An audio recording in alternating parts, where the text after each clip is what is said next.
13 years ago today, I came out as gay.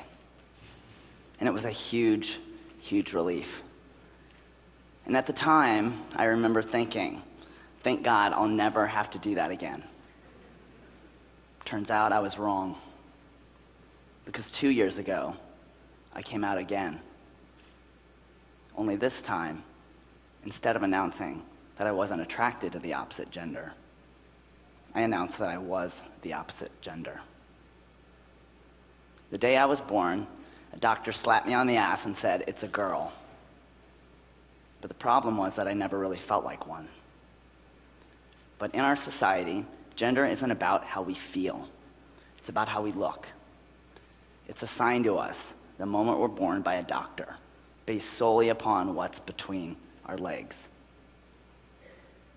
But I think that needs to change. One of the first things that I learned about my gender was that it wasn't only about me. It was about everybody around me too.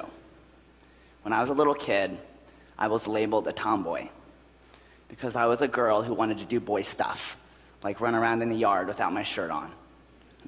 I wanted to join the Cub Scouts so I could go camping in the woods overnight. I wanted to play football and baseball and hockey. But this was the 70s, and back then, girls were not allowed to do that stuff. So I settled. Instead of the Cub Scouts, I became a brownie. Instead of baseball, softball.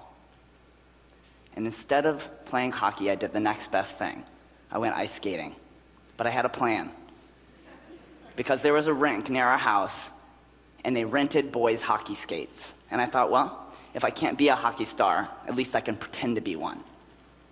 So one night, I bounced up to the rental counter in my pigtails, and I asked for those hockey skates. And the attendant looked at me, reached back, grabbed a pair of white figure skates, dropped them on the counter in front of me, and said, "Girls, get these."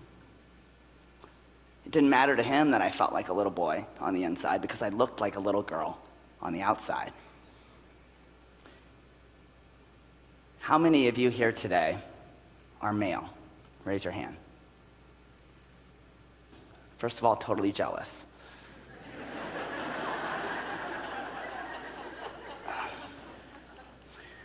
Okay, now all of you who had your hands up, I want you to imagine a moment this morning when you first walked into the bathroom to shave. Only this time, imagine how you would feel if you looked in the mirror and the face staring back at you actually didn't need to be shaved because it was perfectly smooth. No facial hair, no stubble whatsoever. Now imagine what you would think if you looked down at your body and your chest, instead of being flat, you realize you had breasts and not man boobs. And when you look a little further, you realize that your penis is gone. And when you scream out in horror, the voice you hear sounds more like your wife or your sister. Now imagine going to your closet and picking out the exact same thing that you're wearing right now. You get dressed, you jump in your car, you drive down to the event here today. And when you walk in and hand your ticket to the attendant, they look you directly in the eye and very sincerely say, "Thank you, ma'am. Enjoy the event." How would you feel? Once I hit puberty, that's how I felt every day of my life. And when I looked in the mirror, I wanted to scream too. I'm 44 years old, and I didn't start my transition until about a year and a half ago. And sometimes when I tell people that, they say, "Well, if you felt like this your whole life, why didn't you transition sooner?" Well, it's kind of complicated. First of all, coming out to my parents 13 years ago as gay was stressful enough. The thought of telling them that I wanted to have a sex change, not on my bucket list. But seriously, it was a lot more than that. I was terrified. I was terrified of how public I knew it would be. Because let's face it, it's pretty much impossible to transition gender without anyone noticing. And just like at the ice rink, I knew that my gender wasn't just about me. My family, my friends, my coworkers, my clients, they were all going to be affected by this. I knew that many of them would struggle a lot. And whether I liked it or not, they were all invested in the idea of me as female. And ironically, I was invested in it too, but not because I identified as a girl, but because I identified as a twin. My sister, Jenny, and I are fraternal, but our entire lives we've looked and sounded identical, and I loved it. I loved walking into a room with her and watching heads snap around and stare at us in amazement. It was a huge part of my identity with my twin sister, and I knew that taking testosterone would erase it. My face would change, my voice would drop, and we would never again ever look and sound identical. And the thought of that made me really, really sad, because I knew that making that decision would not only have an irreversible impact on my identity, but on hers as well. But one day, she was at my house and we were standing in the kitchen, and I told her that I made an appointment to talk to a therapist about my gender identity issues. And she said, I knew that one day you'd come to me and say that you had to deal with this, and I'm glad. Because while on the outside, the rest of the world has always seen you like this, I know that deep down, you've always been like this.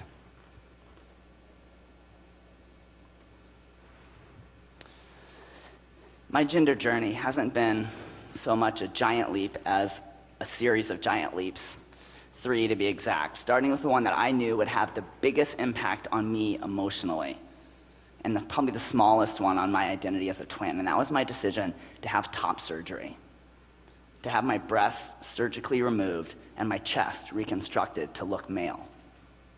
But that's easier said than done, because in our society, women should look a certain way.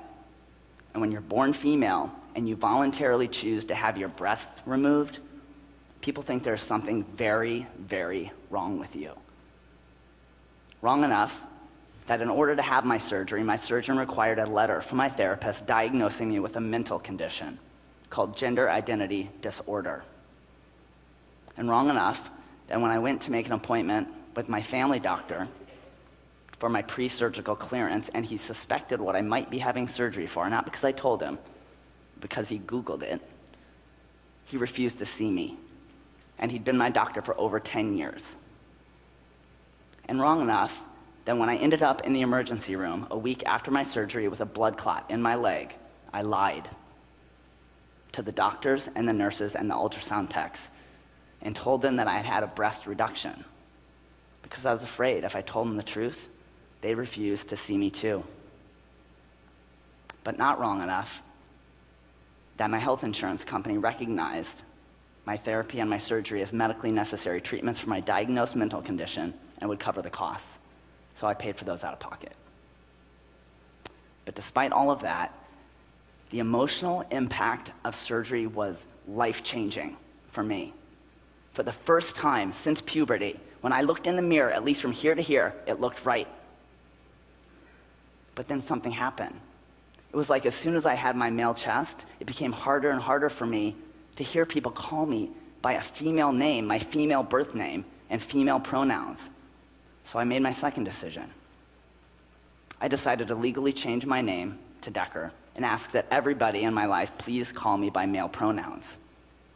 But unlike with my chest surgery, which I did fairly quietly, when I changed my name, I had to tell every single person in my life, everyone, not just my family and friends and my coworkers, but my lawn guy, my pool guy, my veterinarian, my electrician, my bar friends, my neighbors, everyone. And when you change your name to the name of the opposite gender, it's awkward. I felt like I needed to explain this somehow, come out to them in some way as transgender. But does my pool guy really need to know my life story? The whole thing was gut-wrenching. It took months and months and months and months of phone calls and emails and heart-to-hearts, and it was messy, and it felt endless, and I was scared out of my mind the entire time. But in the end, I survived, and pretty much everybody that mattered to me either embraced me or was able to adjust. A handful of people didn't, and I learned who my real friends are. But I also learned something else. I learned that life cannot be lived in a bubble of family and friends and coworkers, that it's a big world out there, and it's full of strangers. And the bartenders and the waiters and the TSA agents and the cab drivers, they did not get the memo. They didn't know I'd changed my name to a male name. They did not pick up on the male pronouns, and they definitely did not notice this.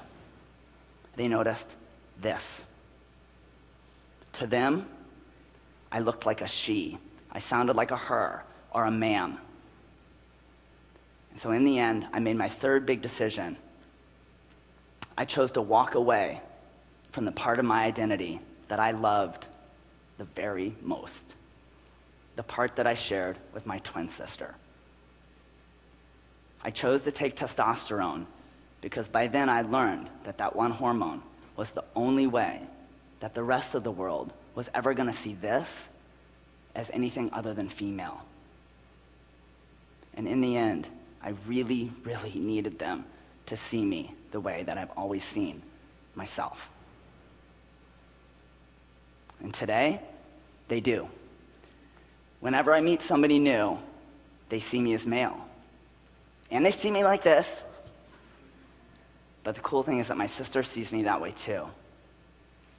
But there are still hurdles, because changing your gender is not the same thing as changing your gender marker. And that one letter is attached to everything. From our birth certificate to our death certificate and everything in between. Even the ticket application for today's event asked your gender. But legally changing a gender marker is not as easy as choosing an M or an F from a drop-down menu. There are laws, rules, regulations, fees, and it's up to every individual state. My birth certificate says female.